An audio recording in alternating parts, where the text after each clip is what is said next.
Summer Cook was born on December 31st, 1985, in the quiet town of Logan, Ohio. Raised in a large, devout Christian family, she spent much of her childhood at church. Known for her warmth and honesty, Summer made friends easily. In school, she stayed busy with ballet, jazz band, and theater. As a teenager, Summer met William, another member of their church and a neighbor on her street. The two started dating and eventually married. Together, they had 3 children, 2 daughters and a son. They settled near William's parents, who helped care for the children. William's father was a pastor who also ran a small construction company. At one point, the entire family moved to Florida for a job opportunity. But when things didn't work out, they returned to Logan. In 2010, Summer filed for divorce. She moved back in with her parents and was granted full custody of the children. Despite the split, William and his family remained involved in the kids' lives, living just down the street. By the spring of 2011, 25-year-old Summer was raising her 3 young children, then ages 5, 3, and 2, while working part-time as a cleaner at a local bank. It wasn't a glamorous job, but it paid the bills. With dreams of a better future, she planned to go back to school and find more stable work. Around that time, she also began dating Adam, a local handyman. On the evening of March 22nd, Summer headed to her usual shift at the bank, scheduled to end around 11:20 p.m. Before finishing, she exchanged a few texts with Adam. Then, suddenly, she stopped replying. At first, Adam assumed she was just wrapping up her shift, but when calls went unanswered, he grew uneasy. Concerned, he walked to the bank to check on her. Her car was still in the parking lot. That alone was strange. Summer never stayed late without telling someone. Around back, near the dumpster, Adam spotted something troubling: her iPod, car keys, and the battery from her phone. Alarmed, he called Summer's parents, who confirmed she hadn't come home. They rushed to the scene. After recognizing the items as hers, the family immediately contacted police. But they were shocked to learn that someone had already reported a disturbing incident, just half an hour earlier. 2 women out for a late-night jog had passed by the bank and witnessed something terrifying: a woman being forced into a car by 2 people wearing black ski masks. She struggled trying to escape, but couldn't break free. A passerby tried to intervene, but a woman stepped out of the car, pepper sprayed him, and jumped back into the driver's seat. The car sped off with the victim. The joggers ran straight to the police station, which was only a few blocks away, and reported the abduction in person. But instead of springing into action, officers met their story with disbelief. They accused the women of making it up. When the witnesses urged them to go to the bank and investigate, officers dismissed their concerns, saying they were busy conducting traffic stops. Frustrated, the women walked home, got in a car, and drove back to the bank 20 minutes later. Still, no sign of police. They waited. Nearly an hour after the first report, officers finally arrived, but with little urgency. When the husband of one of the joggers demanded that they take the case seriously, officers responded with aggression. Eventually, the situation began to shift. Police confirmed that the woman likely abducted was Summer Cook. Witnesses described the vehicle used in the kidnapping, a white sedan. An alert was issued, and detectives began contacting Summer's family. They needed to know who would want to hurt her and why. Don't forget to subscribe to our channel. Your support means a lot to us and helps us grow. A huge thank you to everyone who's been watching. As investigators dug into Summer Cook's past, they quickly turned their attention to her ex-husband, William. According to her parents, the marriage had been troubled from the beginning, and what Summer had once thought was a religiously grounded union soon became a life of control and fear. William, who viewed himself as deeply devout, demanded complete submission from his wife. He controlled who she spoke to, who she saw, and even whether she could go to bed. Dinner was expected to be ready the moment he walked in the door. The house had to be immaculate. Nothing less was acceptable. But his demands went far beyond traditional roles. He openly told Summer that he wanted to take a second wife, despite polygamy being illegal. He claimed his religious beliefs allowed it, and began searching online for women willing to join the marriage. At the same time, he pressured Summer to give him 9 more children, on top of the 3 they already had. As time passed, his behavior escalated. He took away Summer's phone and car keys. He wouldn't let her leave the house alone. Every move she made was monitored. Eventually, she'd had enough. In 2010, Summer filed for divorce. William and his parents were enraged. He threatened her, saying he'd hurt her if she took the children away. Then, when he found out she was dating someone new, Adam, the threats became more aggressive. William had known Adam before. When he saw a photo of Adam with Summer and the kids on social media, it sent him into a tailspin. He resumed his fight for custody in court, but the threats backfired. The judge sided with Summer, awarding her full custody. William's parents didn't take the decision quietly. They flooded police with false reports, accusing Adam of mistreating the children. Investigators found no evidence to support the claims, but the accusations kept coming. It was clear they were trying anything to regain custody of the children. Then, another layer of deception surfaced. A year earlier, William's father had launched his own church and formed a non-profit to help the homeless. The pitch was ambitious. He wanted to build affordable housing and raise funds by selling lottery tickets. He collected several $100,000, but the homes were never built. The donors never got their money back, and William's father never offered an explanation. Around the same time, he lost his license as a priest, though the reason was never made public. Just months before Summer's disappearance, the family suffered another setback. They were evicted from their home. While they were still living there, Summer went back one day to retrieve the last of her belongings.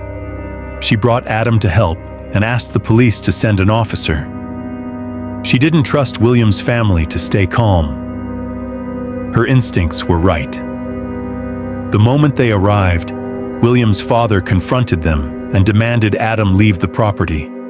Even with a police officer standing by, he threatened to shoot and beat Adam.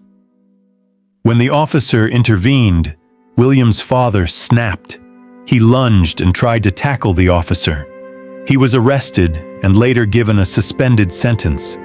As investigators pieced things together, more disturbing details emerged. William's mother had struggled with infertility after William was born and had formed an intense attachment to her grandchildren. She often treated them as if they were her own and told people that if anything ever happened to William and Summer, she would raise the children herself. Then came one of the most heartbreaking discoveries. Summer's parents handed investigators her personal journal. Inside, she had documented years of control and abuse. She described how William dominated every part of her life, how she lived under constant pressure, and how she felt like a prisoner in her own home. Her words painted a picture of emotional suffocation, fear, and desperation. Armed with this information, police paid a visit to William and his parents, who were now living together in a new home. There, investigators noticed something else. Parked in the driveway was a white sedan, matching the exact make and model described by witnesses on the night Summer vanished. The circle was tightening. The day after Summer Cook vanished, investigators arrived at the home of her ex-husband, William. He claimed he had nothing to do with her disappearance.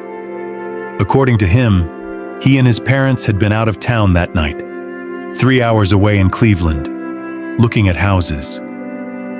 Their car, he said, had broken down during the trip, forcing them to stay overnight. His parents backed him up.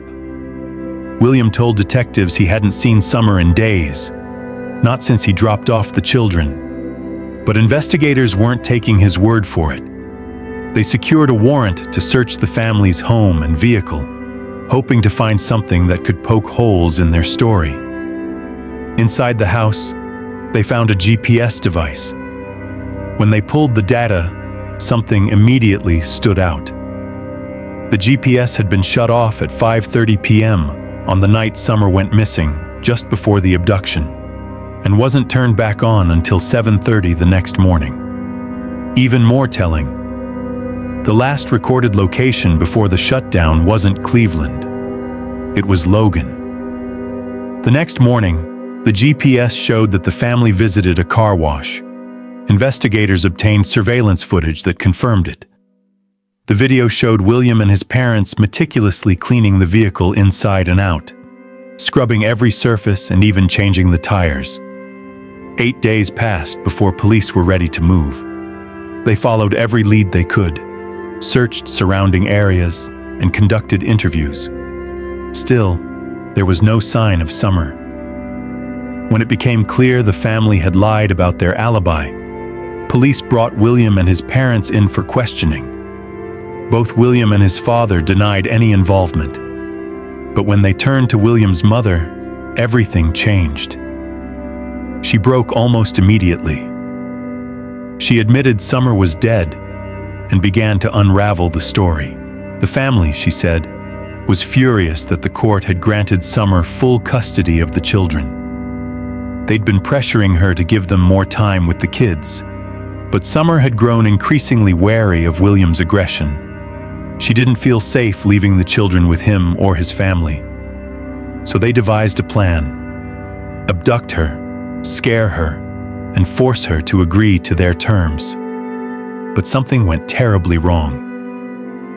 William and his father used a stun gun to overpower Summer and force her into a car. William tied her wrists with zip ties, then added another one around her neck, but she began struggling to breathe. When they tried to remove the zip tie, they realized no one had brought a knife. Summer suffocated. Panicked, the family decided to dispose of her body. They drove to a nearby town where William's parents had ties to a local church. Behind the church was a large underground septic tank. They dumped her body there and drove off. Though William's mother insisted the killing was unintentional, investigators had doubts. Given William's repeated threats and the family's history of hostility, it seemed more likely that the plan was never just to scare Summer. Police found her body in the septic tank, exactly where she said it would be. The medical examiner confirmed the cause of death was consistent with her account. All three were arrested and charged with murder. For Summer's family, it was a devastating end, and to the community, the most painful part was the possibility that it didn't have to happen. The police had been alerted just minutes after the abduction. Witnesses provided detailed descriptions of the suspects and their vehicle, yet no officers responded for over an hour. Medical examiners later confirmed that Summer likely died about 45 minutes after she was taken. In other words, there may still have been time to save her. To make matters worse, the police station was only a few hundred yards from the bank where she was abducted. Despite that, officers dismissed the initial report, saying they were tied up with traffic stops. The public was outraged. Then came another blow: the plea deal. In exchange for her confession and for leading police to Summer's body, William's mother received a significantly reduced sentence. She also testified in court and was sentenced to just 15 years.